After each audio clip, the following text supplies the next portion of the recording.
thank you so much for being here. I'm Gabriel Kahane. It's a pleasure to be here virtually from Portland, Oregon, with my, I guess I would say, new friends, Andrew Marantz and Srinija Srinivasan, who very generously agreed to participate in this conversation, which is somewhat of a sad substitute for the piece of music that I was to have written for the Cincinnati Symphony and premiered earlier this year. I've been given some vague assurances that at some point we will reschedule that premiere, and I'm looking forward to that day. In the meantime, we've assembled this little trio to discuss some of the ideas that animate this work.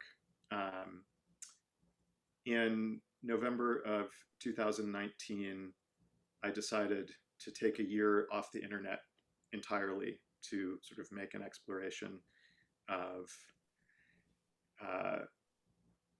our societal obsession with convenience and efficiency and surveillance capitalism, my own addictions, and Nate Bachhuber, who is the director of artistic planning at the CSO, suggested that in the absence of this piece, which for a number of reasons I was not ready to present, that we might have a conversation about, again, some of these animating ideas around the relationship between the digital and the human, empathy, algorithms, contempt, coalition building, so on and so forth.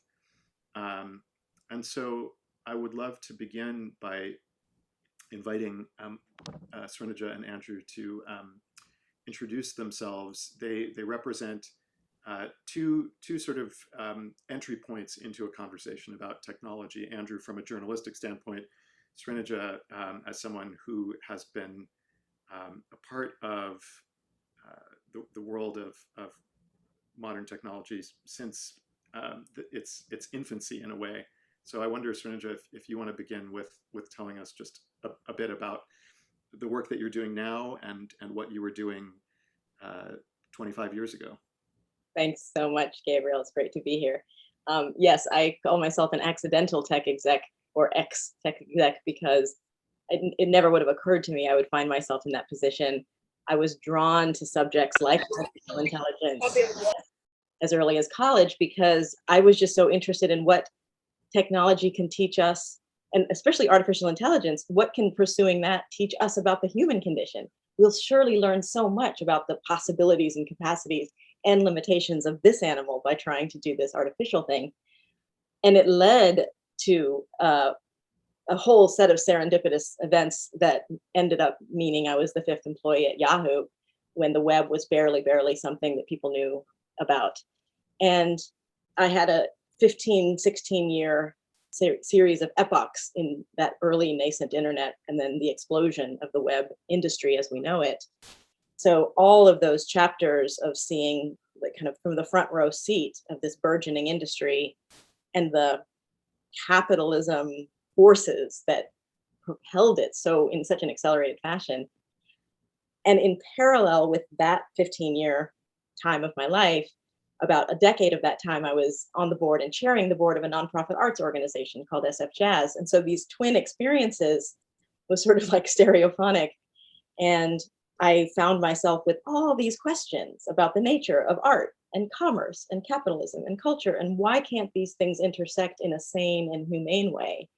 And what would it mean to reimagine our relationship to money so that we would employ market capital to serve human values instead of what seems to be the case, which is we employ human capital to serve market values? And that led to what my sort of passion project, labor of love, venture with my co-founder, Josh Roseman, in New York. And he's a lifelong composer, band leader, musician. I'm coming out of tech, but really a humanist in heart.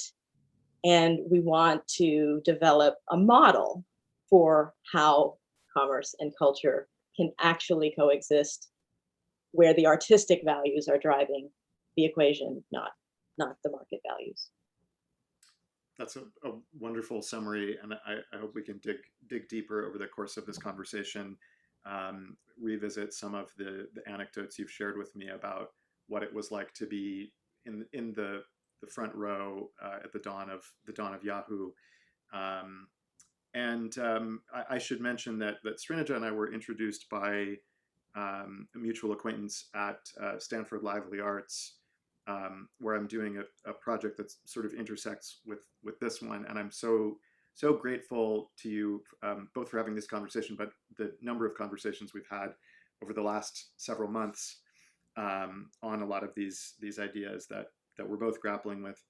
Andrew, you and I met very briefly at a barbecue. It was actually a toddler's birthday party a couple of years ago. And we look like we're long lost cousins from some Ashkenazi Jewish thing somewhere in Eastern Europe, but we'll figure that out another day. Then I read your book, Antisocial,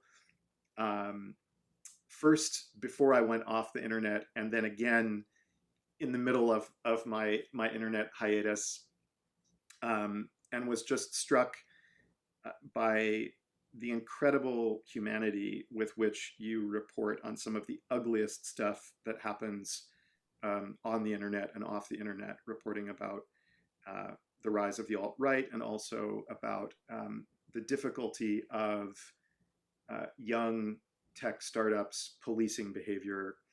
I wonder if you want to just give us a brief sort of thumbnail sketch of how you came to report about those things, and then we can sort of dive into a broader conversation.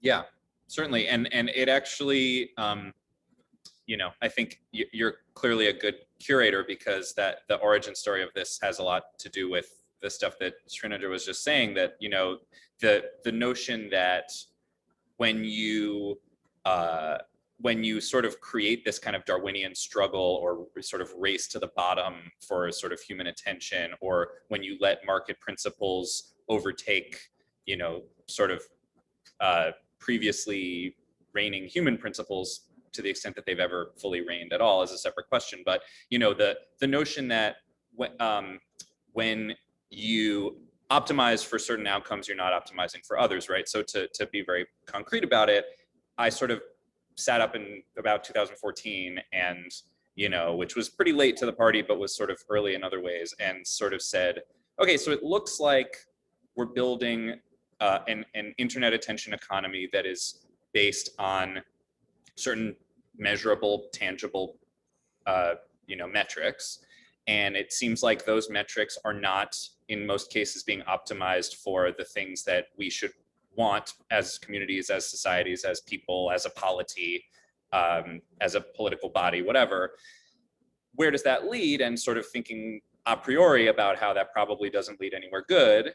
And then being a narrative journalist, I sort of said, okay, rather than write a screed or a polemic or a manifesto, I'm going to go find people in the world who are exemplifying the ways this could go. So I sort of started in a not particularly political way. I started with sort of clickbait factories and what these various sort of middle of the food chain social media entrepreneurs were being incentivized to do. And on the kind of assumption that you see in, The Wire, for example, about the drug trade, or, Traffic about the, whatever the case may be, that people are going to fill the niches that the market incentivizes them to fill, right? So I would find people who I wasn't particularly tied to as a person, but they filled a kind of niche that I thought illuminated what the internet economy was driving us toward as a society.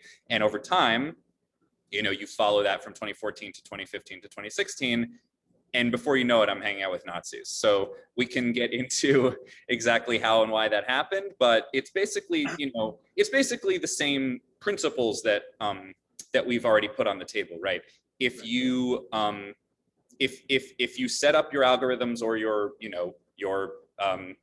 sort of requirements, your capital goals, whatever the case may be, for a certain outcome, you're pretty predictably going to get that outcome. Now, specifics of it were not at all predicted, and I don't think that any one of the so-called new gatekeepers, as I call them in the book, were sort of thinking, oh, we'll get this seed A round, and then 10 years later there will be tiki torches in Charlottesville, Virginia, right? That wasn't sort of mapped out ahead of time.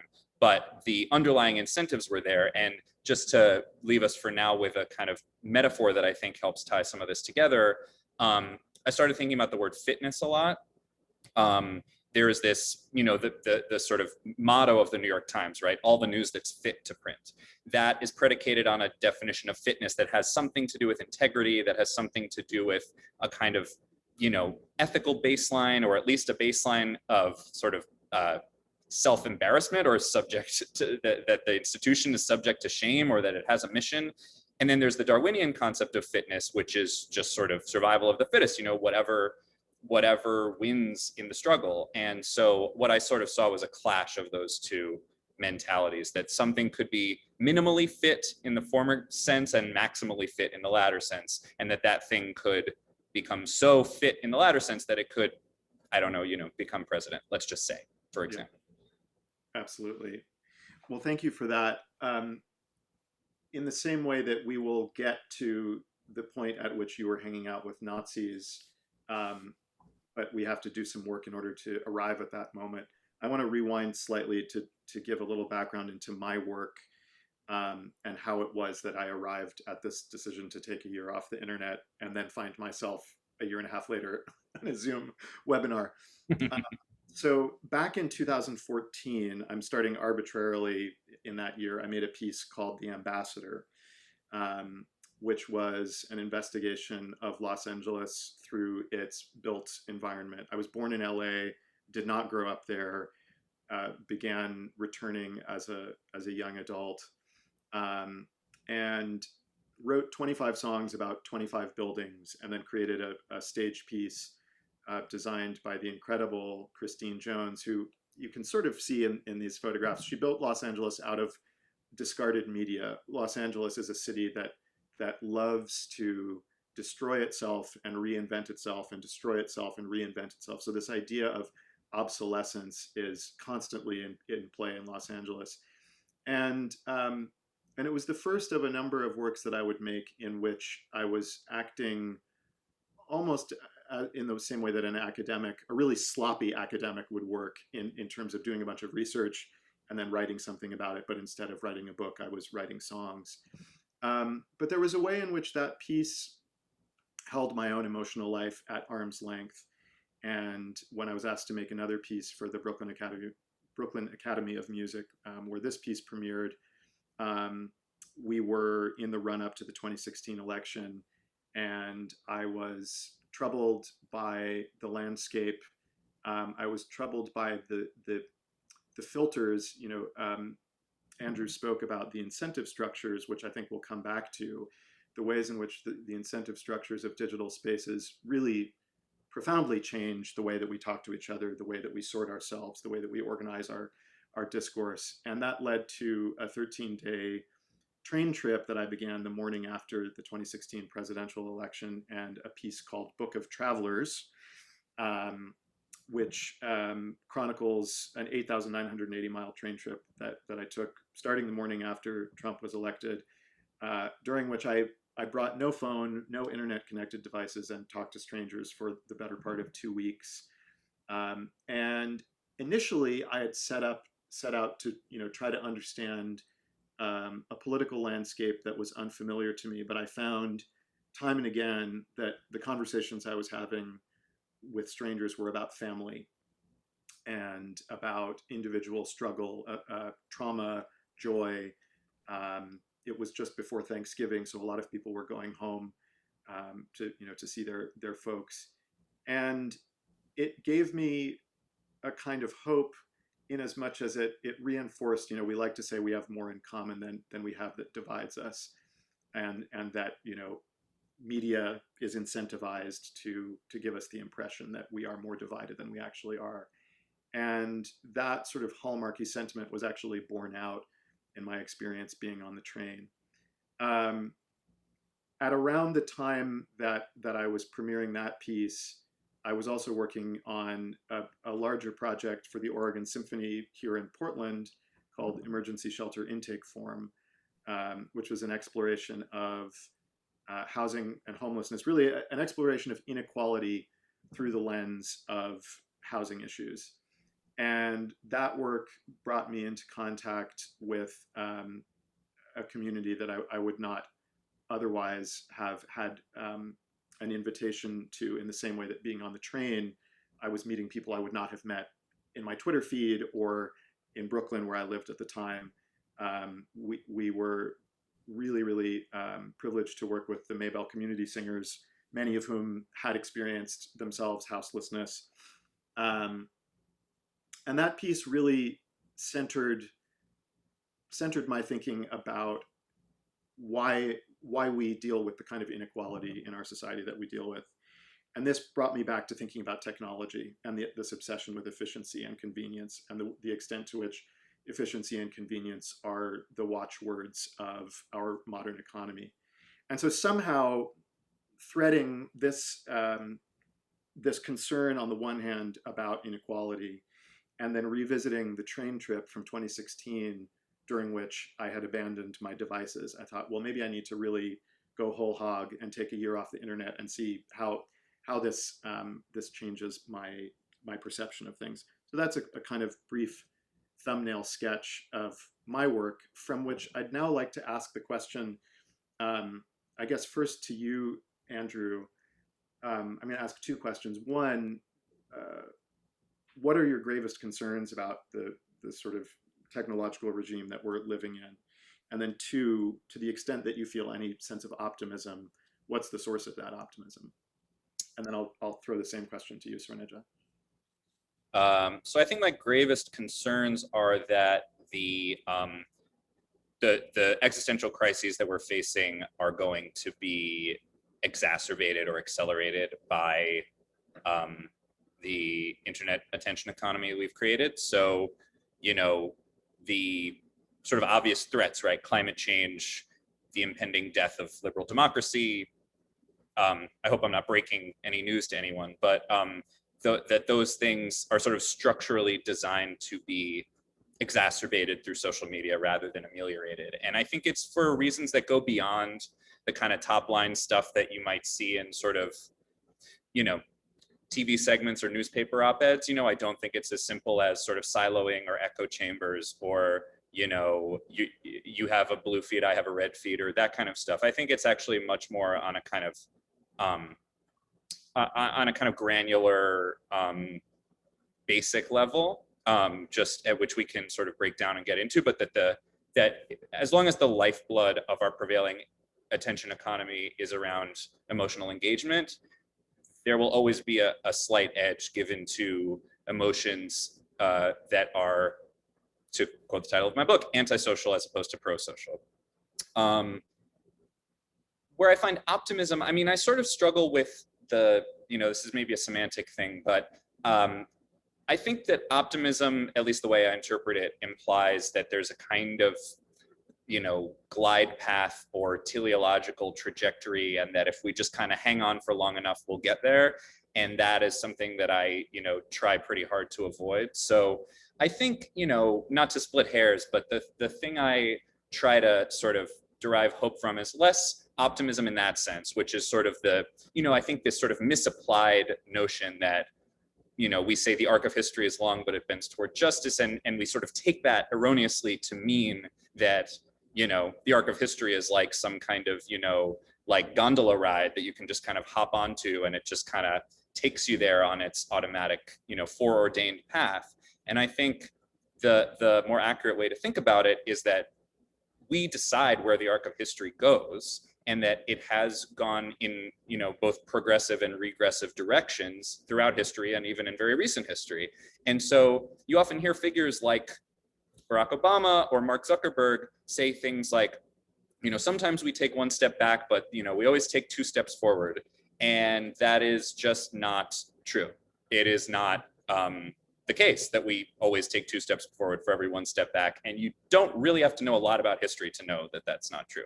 So I think where I find something that's sort of to the side of optimism is in this concept of contingency that I explore a little bit in the book, that, you know, yes, the future is what we make it. The end of the story is not yet written. And that's terrifying because we're not very good stewards of our future or our planet or our lives or anything really. But it's also hopeful in the sense that this was not foreordained to happen. It's not like, if you put a million monkeys typing on typewriters and you end up with, the mess we're in. We built this, and so we can unbuild it. And in the same way that, the world was never fated to warm itself, it's because of choices we made and therefore can unmake. I think that's also true of the informational crisis we find ourselves in. It'll be a lot of work, but it's doable almost by definition. Yeah, I'd love to linger there for a moment because I apologize for using the blithe and imprecise word. I think that's just me being pedantic, but yeah. No. I accept it and I embrace it. But I'm reminded of one of the theses of Shoshana Zuboff's landmark book, The Age of Surveillance Capitalism, in which she writes, and I'm paraphrasing here, that there's nothing inevitable about surveillance capitalism. It's the result of specific actors in specific circumstances making choices. And that if we understand the ways in which those choices were made, similar point is made by Dave Wallace Wells in his book, The Uninhabitable Earth, that, the good news is everything that we've done wrong to the planet, 50% of it has been done in the last 20 years. Yep. Which means that we do have a path for undoing what we've done to a certain extent. Yeah.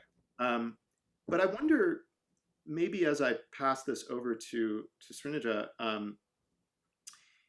this question of inevitabilism, which is a coinage that Shoshana Zuboff uses to describe the ways in which technologists like to delude us into believing that the latest thing is an inevitability, and we sort of end up in a cycle where our embrace of the latest thing is axiomatic because we understand all innovation to be inevitable. Right. And if we do not embrace it, we're left behind.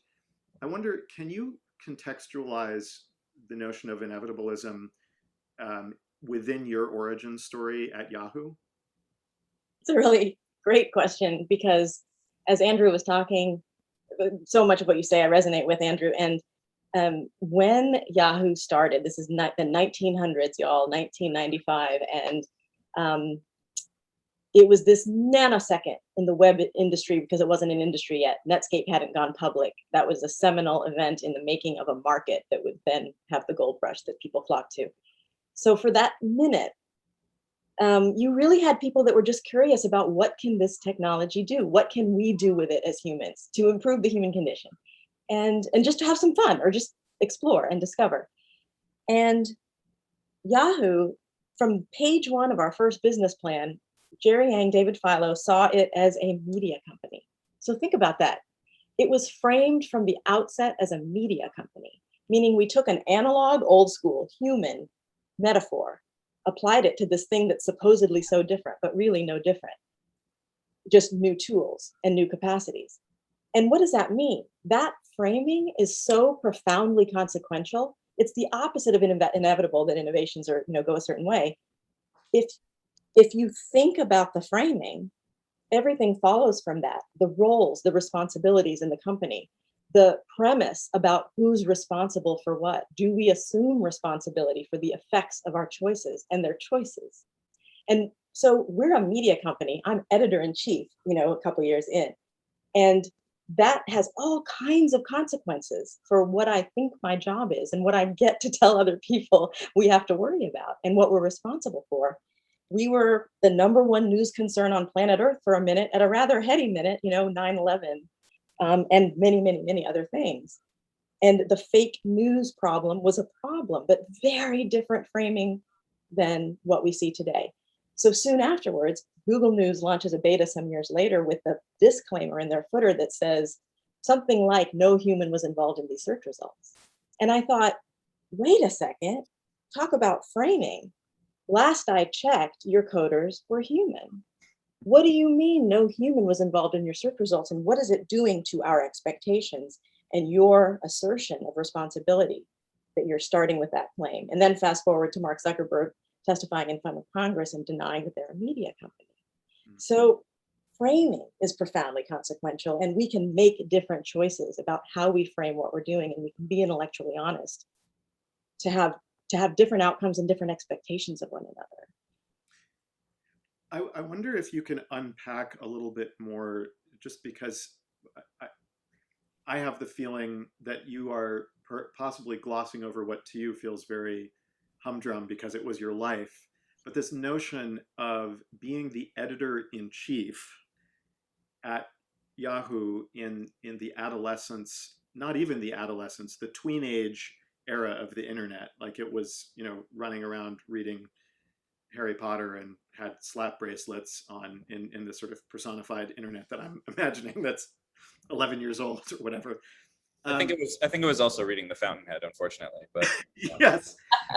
Well, two things that really interest me are that the fact that your colleagues at Yahoo, the founders, saw Yahoo as a media company, which in a sense kind of goes against the Randian libertarian notion of we're just putting this out there and we have no responsibility because it's every man and woman for him or herself. What were some of the decisions that you had to make on a daily basis, like on September 11th? What can you bring us into that moment, which I think maybe elides nicely with some of the things that Andrew reports on at Reddit circa 2018? Yeah, it will actually be an echo. And just to imagine we can do it this way. And I'm not saying it was, halcyon perfect, nothing's perfect, but we start with a more honest premise and we get better results. I remember things like the couple of things that come immediately to mind in the 9/11 frame are immediately in the wake of this, the number, you talk about fake news, the number of incoming advertisement placements for Cipro, cureforanthrax.com, that kind of thing. All of this disinformation about anthrax and the cure for anthrax. And we were instantly in the position of having to make choices about what are we going to accept and what are we not going to accept. And it had commercial implications. But the fact that it was even our remit to first see that this is coming across the transom, and then second, to get ahead of it and not have it be a post hoc problem after the toothpaste is out of the tube. That was just one minuscule example of gazillions where we were thinking about it and we had a manual process where it was our job to do so. We had a whole team, the company had a whole team of people we called paranoids.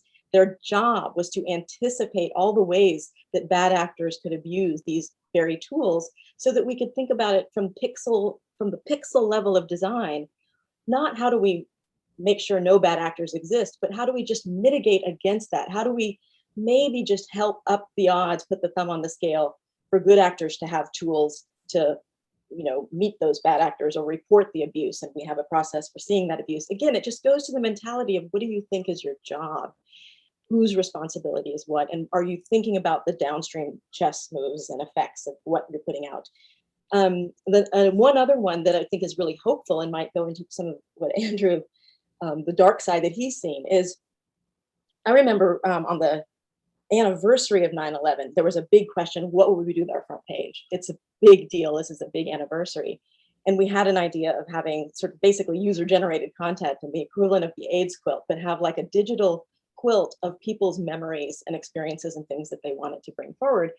And of course, the paranoids in us were thinking all the ways people are going to use this, all the ways they're going to use it for bad ends. And we really sort of armed up for the worst case scenario. And you know what happened was, given the context and presenting it framed as it was with the gravity and the humanity that the situation called for, we just had a lot of people looking for abuse that didn't have anything they had to worry about, because people met the occasion with some humanity and some thoughtfulness. And again, it doesn't mean you make sure that no one ever does bad things. On the contrary, but if you're thinking about it, you can create the conditions that, again, just sort of puts the thumb on the scale. And that was one of the most hopeful, heartening moments for me, was we were ready for the worst.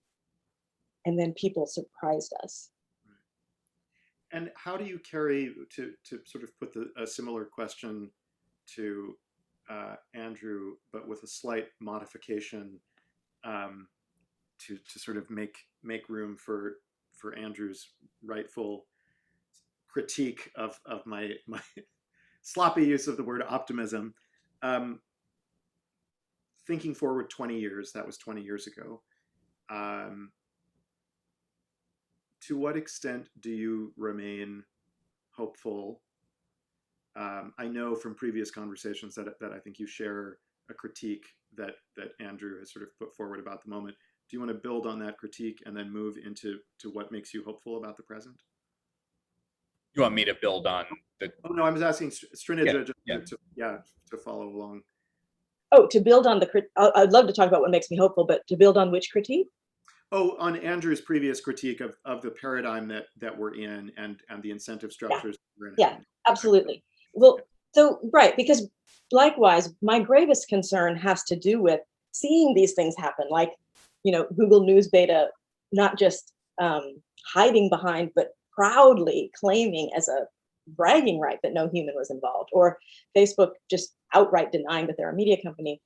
My gravest concern is that we succumb to this sort of inevitability and to the wishful thinking that tech will be so smart that it will save us, when the hard things are hard because humans are human, and we're never going to escape the awesome complexity of the human condition. It's actually on us to elevate our own consciousness, to then wield the zeros and ones to our highest and deepest interests, instead of succumbing to the lazy kind of wishful thinking that if we let the tech do this somehow, quote unquote, without us, that then it'll solve for our problems. On the contrary, the tech is only going to reveal and amplify and accelerate the best and worst of us.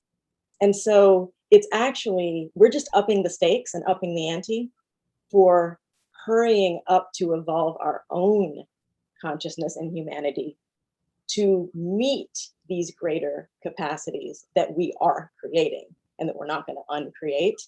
So what I'm most concerned about is that we sort of allow the zeros and ones to compress us to zeros and ones. And is it any surprise that in a social mediated world, binary inputs in, polarization out? Instead, we can bring the fullness of our humanity, the complexity and the paradox and the nuance and the contradictions and the awesomeness of the wholeness of what it is to be a human conscious agent. And we can let the zeros and ones help us elevate that and remember and relish in the best of that. Then I think we have a chance to kind of save ourselves from ourselves. So my greatest hope is that we actually see this as a call to what all of the wisdom traditions have been trying to help us do since time immemorial. But now sort of the planet is telling us, come on, folks, catch up, So how can we really attend to the quality of our consciousness? How can we, alongside the supercomputers, make ourselves superhuman and really love the parts of our humanity that are uniquely human? Well, that seems like a great moment for me to sort of hand off the moderator torch to you. Yeah, well, I mean, actually, it makes me wonder. So for me to have that instinct, I have just unwittingly been drawn to sort of hang out with people that I deem to have elevated consciousness. I hang out with artists and I hang out in the arts, and I, meet wisdom keepers in various traditions.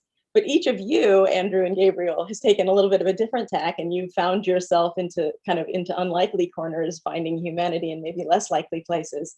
And so I'd love to hear from each of you how, anything you want to say about what drew you in that direction, or what insights you've gleaned from that, and in Andrew, in your case, how journalism being your medium, what are the possibilities of that in contrast or comparison to, to Gabriel, how songwriting as your medium, what has that elicited and help you see? So yeah, Andrew, you want to start?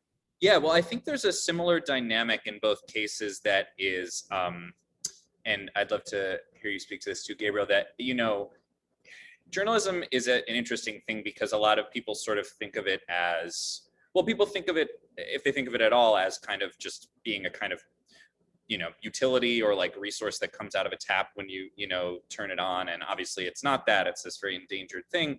But I think another thing about it is that when you attempt to do nonfiction as art, or even to talk about nonfiction writing as something approaching, artful or literary writing, you immediately, you sort of feel pretentious even saying it. It sort of feels like it's this like putting on airs kind of a thing.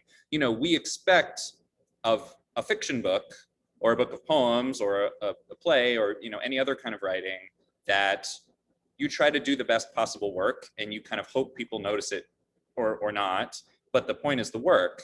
And then with journalism, there's this odd kind of, there's this implied relationship to the audience, and this kind of, and I think where that becomes most relevant to this conversation is that there is this kind of this inevitability fallacy that gets put on it that, well, if people aren't responding to your thing, then you're just not giving readers what they want or need, or that you're in this kind of service relationship. And where I think that can be exploited by social media companies that deny that they're media companies is, and I think that point is essential. I think about early Yahoo as opposed to these other companies. I get into this with the Reddit discussion that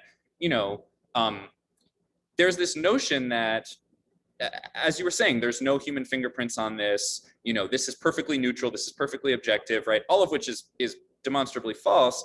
And then that somehow gets put in opposition to this idea that, well, the reason that, to take a real world example, yesterday ProPublica broke this incredible story that rich people just don't pay any taxes, and that, that actually the bottom 50% of the country pays more in taxes than the top 20th, the 20 wealthiest individuals, right? And so if you go look on Facebook, that story is nowhere in the top 20. By far, the biggest traffic is a conservative, sort of right-wing troll story about, why trans people shouldn't be allowed to use their pronouns or whatever, right? And that's orders of magnitude more popular. Now, the sort of inevitabilist fallacy would have you believe that, like, sorry, that's just what the people want. We're just a mirror holding ourselves up to society, and that's what society is. But that's not the case. None of this is neutral. The algorithms are mediating all of it, and there are people behind those algorithms. So I bring all that up just to say that when I try to do something because I think it's useful or good in some, like aesthetic sense, I don't really know how to even think of what I'm doing in that context, because we've been told that this work can't really be artful, or that it can't be art, or that, but Gabriel, I want to hear you speak to how you are sort of thinking about music as an art form, as opposed to like, I got to get this, to the top of the charts or whatever, right? And and how that helps you hold this apart from this kind of marketized logic. Well, I want to hold the flame under your seat a little bit longer, because I think that the thing that feels a little bit lost in thus far in our conversation is this thing about empathy and contempt. And we are so driven, I would argue, algorithmically away from empathy, except in those instances where we're dealing with trauma porn, to put it in not particularly polite terms. I think that there are certainly instances where horrific things are captured on video, and that creates a kind of outpouring of empathy. But is it really empathy? I don't know. One of the things that I admired the most about your book, and I think I've told you this, is the extent to which, even as you are reporting on people who do terrible things, you are unrelenting in your desire to understand how they got there. That you're not satisfied with pointing a finger at them and proclaiming them deplorable. And I wonder, actually, is there a passage from the scene toward the end of the book where you're on the Upper East Side in the German beer hall? Oh yeah. And I don't know if you can set up the scene, but I just think that is an instance where your moral clarity is totally front and center, and yet at the same time, even as you're sitting with a neo-Nazi as a Jew, you're also unwilling to treat him as anything other than a flawed human. Cool. Well, I'm happy to find that. Why don't you set up the scene, because you can now see which of us is on the East Coast from the fading light. So I'm gonna go find a light. You tell the people how I met the Nazi. I'm gonna go find a light switch, and then I'll read about it. So So some of you may know this story that I think his pseudonym was Mike Enoch, who was behind one of the most prolifically publishing neo-Nazi websites. And I think it was after the Charlottesville alt-right march that he was doxxed, and it led to the collapse of his life. Not that I'm saying boo-hoo about this necessarily, but Yeah. that sort of leads Andrew to this bar on the Upper East Side, which parenthetically, for those who are not up on their New York City geography, in the earlier days, the Upper East Side, Yorkville was a German immigrant community, and also a hotbed of Nazism in the 1930s. Yeah. So I will start sort of mid scene, just so I don't drone on for too long. But yeah, this is and as I think you mentioned, this is sort of after he didn't even like really realize that I was Jewish, even though sniffing out where Jews are is like his entire job. So after that, he kind of invited me to this German beer hall to sort of troll me, basically. And then we had this long, bizarre exchange, which I'll just read part of. We talked about Israel for a while, or rather, he talked and I listened. He seemed to assume that I was a center-left Zionist, although I'd given him no indication one way or another. Zionism is one of the alt-right's favorite talking points. If they get to have an ethno-state, why don't we? And Enoch followed Israeli news far more closely than I did. The chief rabbinate requires proof that someone is Jewish, racially Jewish, mind you, before they can get married in the state of Israel, he said. What's your take on that? I stayed quiet and ate my worst. Even good faith discussions about Zionism among family or friends often grew heated. What was the point of debating halakha with a professional anti-Semite? He invited me on so he has a podcast called The Daily Shoah, right? He invited me on The Daily Shoah for a discussion about this, along with McDonald's book and the so-called Jewish question. I don't think that's gonna happen, man, I said. Philip Roth once wrote about how nothing could make an ambivalent Jew feel more unambivalently Jewish than sitting in a church. But then again, Philip Roth never sat in a German beer hall with a not quite Nazi. When it was over, we lingered outside on the street corner. I was eager to get home, and I kept looking for natural ways to end the conversation, but Enoch seemed to be in no rush at all. He puffed on his vape pen, which was shaped not like a pen, but like a first-generation Walkman brimming with liquid glycerin. Smoking is a bad idea, but at least it looks cool. This clunky piece of plastic filling up his entire fist reminded me of what child development experts call a transitional object. I'm getting the fuck out of this city, he said. There's nothing for me here anyway. And I'll just stop there, but wow. Yeah, it's just really, really, it's just beautiful writing, and the humanity, I guess, to turn the question that I asked both of you on myself, I remain hopeful that there will always be people who reject binaries and always want to lean in, as you were saying, to the the complexity of what it is to be human. And I guess now to answer your question, Andrew, I have always been drawn, or at least for the last decade, I've been drawn to using songwriting as a way of entering into experiences that are distant from my own, and recognizing that empathy and negative capability are the currencies of of storytelling.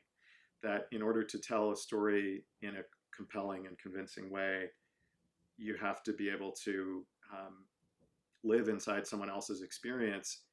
And what's interesting, one really obvious difference between journalism and songwriting is that in songwriting, the first person pronoun is kind of assumed to be the first person I of the person who's singing the song. And that is even more so the case, I think, with female identifying artists, because there's this notion, as there is with literary fiction, that that women only write from their own experience and that men write from character, which of course is total nonsense. But even when you are a male identifying songwriter, there is still very, very often this notion that when you hear that first person pronoun, that the first person pronoun is associated with the body singing the song. And that begins to get really interesting when the character that you're inhabiting doesn't look like you. So I have, for example, a song from The Ambassador, which is the piece about Los Angeles, in which I'm taking the perspective of Latasha Harlins, who is an African-American teenager who was shot and killed in a liquor store. And there are, of course, questions about, well, is it appropriate for me to tell that story? But once we've sort of moved through that question, then there's the question of, once you accept that, how does it change our experience of hearing the story to have it delivered by someone who looks like me? And that's something that I've been sort of dwelling on more and more, that as a songwriter, you work in short form frequently. You're going to do maybe 15, 20 songs in an evening of 3 to 5 minutes in length, which allow you to inhabit all of these different characters and to tell a kind of composite story, but also to, in some instances, trick a listener, trick an audience member into opening their heart to something that they might otherwise feel a kind of bias against. And in this particular moment, that's something that interests me, in addition to the work of not just looking at the symptom of saying, oh, this guy's a Nazi, but saying, why is he like that, and what systemically makes him drawn to that? Where do the failures exist?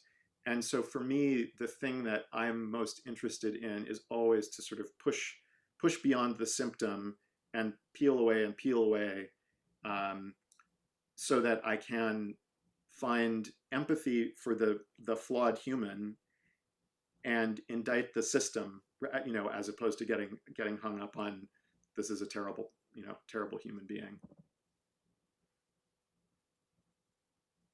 That's amazing. It goes hand in hand with so much of what I think about when I think, what is this time calling of us? And what does it mean to advance our consciousness? Why have we created these capacities that have outstripped our ability to handle them responsibly?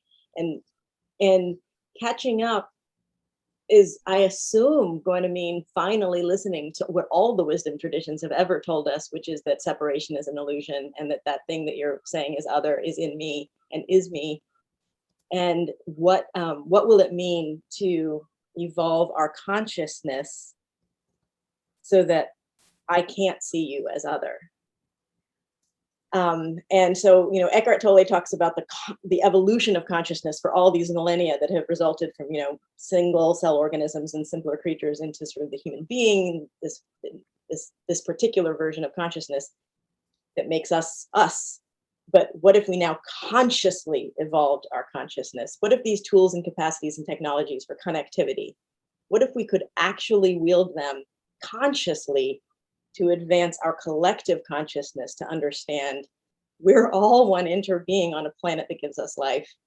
How, as Krista Tippett says, for the first time, we have the capabilities to act like one species. What will we do with that? I think I want to push back a little bit, maybe from a similar vantage to Andrew's earlier objection to the word optimism, which is to say that I don't know that the goal, at least for me, is not to not see other, but to see other as joy. To see the idea of difference, of acknowledging difference. There's this wonderful Audre Lorde quote, which I think is in our Google Doc with which we planned this conversation, where she says, when I define myself, when you define yourself, the ways in which I'm like you, the ways in which I'm not like you, I'm not excluding you from the joining, I'm broadening the joining. And I would argue that when I squint and imagine a utopian society, the society I want to live in, it's not the erasure of difference. It's about how we acknowledge difference and then move from a place of acknowledging difference to sort of live in the beauty and joy of difference, and the ways in which in building coalition we are, you know, we're stronger because we don't have the same lived experience. Well, and there's actually, to sort of synthesize those, you know, because I think in the non-dualistic sense, I think there is a kind of agreement there. There's a chapter actually in the book called The Mountain, which comes after the chapter that I was just reading from.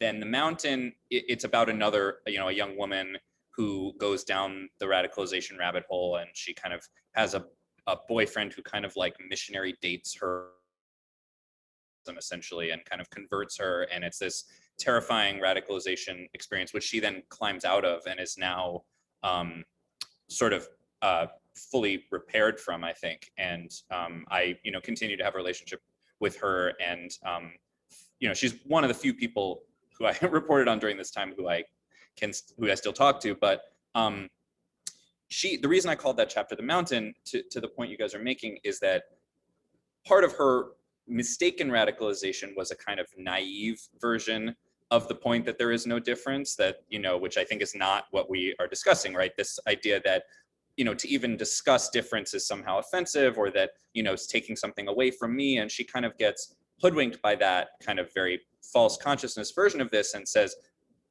you know, there's really no point in even discussing race or heritage or any of these things. And to do so is to do violence to me as a white person, right? Which is obviously like the worst kind of misinterpretation of that. Whereas I think, you know, the version of this that is worth getting at, and that I think we are getting at, is what I'm referring to in the title there, which is this kind of Zen parable that, you know, first you look at a mountain and see a mountain, then you look and realize that actually there is no mountain. And then when you've truly, you know, reached another level of wisdom, you look back and see the mountain again, which, you know, we could kind of talk about all night, but essentially sort of meaning like, yeah, the thing might not really be there, but it still is there. And that's, I think, how we're sort of struggling to deal with these social constructs, right? That they're not real, but they are real. And so to take a very, very sort of naive or caustic view of, or self-interested view, can be damaging, but to take a higher view in a way that is aware of everything that's come before it and is actually sort of, you know, in a well-intended and well-informed way transcending it, I think actually is, you know, it sounds like the immature version to the untrained ear, but it's actually the fully realized version. Right, right. Well, as we move toward the conclusion of this very action-packed 52-minute conversation we've been having, I wonder if we can meditate on this question of how do we want to reconcile this technological paradigm to our values. And there are real practical considerations for me. I began this year of no internet November 3rd, 2019, 1 year before the election, and concluded on more or less on election day. And 6 months later, I'm still piecing together what I want my relationship to technology to be. I haven't posted it on social media since, I don't know, October of 2019. How do each of you, and obviously social media is just one piece of the puzzle, but to sort of quote Sheila Heti, how should a person be in the age of machines? Well, I certainly don't have the answer to that, so I'm gonna go first, so I don't have to close us out. You're smarter than me. I guess, you know, I think that doing experiments like the one that you're talking about, at least if they don't, you know, walk you into a kind of permanent utopian solution, they at least demonstrate a certain amount of independence from the machines, and they're a kind of practice that's not just knowing but doing. And because I think we often have, you know, in relation to the kind of inevitabilist fallacy, we also have the fallacy that's sort of tacitly involved in a lot of what you see, right? Which is the more you know, the better off you are. And it's just from an ethical perspective doesn't really seem to be the case, that if you know more, you can do better. Well, maybe, but there's a sort of, you know, diminishing returns there. And at a certain point, you know, you have to do better to do better. So I think practically, you know, you can, always take control of your own relationship to this stuff. And then societally, I think that there has been a paradigm shift around this stuff beyond where I thought any of this would be. I mean, to the point we were talking about earlier about sort of denying basic facts, like a media company being a media company. We've moved very quickly on those things just in the last couple of years. So there's a lot of work left to do, but I'm not so stuck in my anti-optimism that I would say that there's no forward progression. And I think that, these things can sometimes snowball on themselves. So I think both individually and collectively, people are starting to see paths forward. And I think people can at least envision what an alternate attention economy might theoretically look like, which was something that we were sort of, I think, collectively locked out of just a couple of years ago. And I won't have the last word because this is perfect. I get to bring it back to Gabriel, who co-created this condition. But sort of tying together this quote, this conversation around what's other and difference, is it different?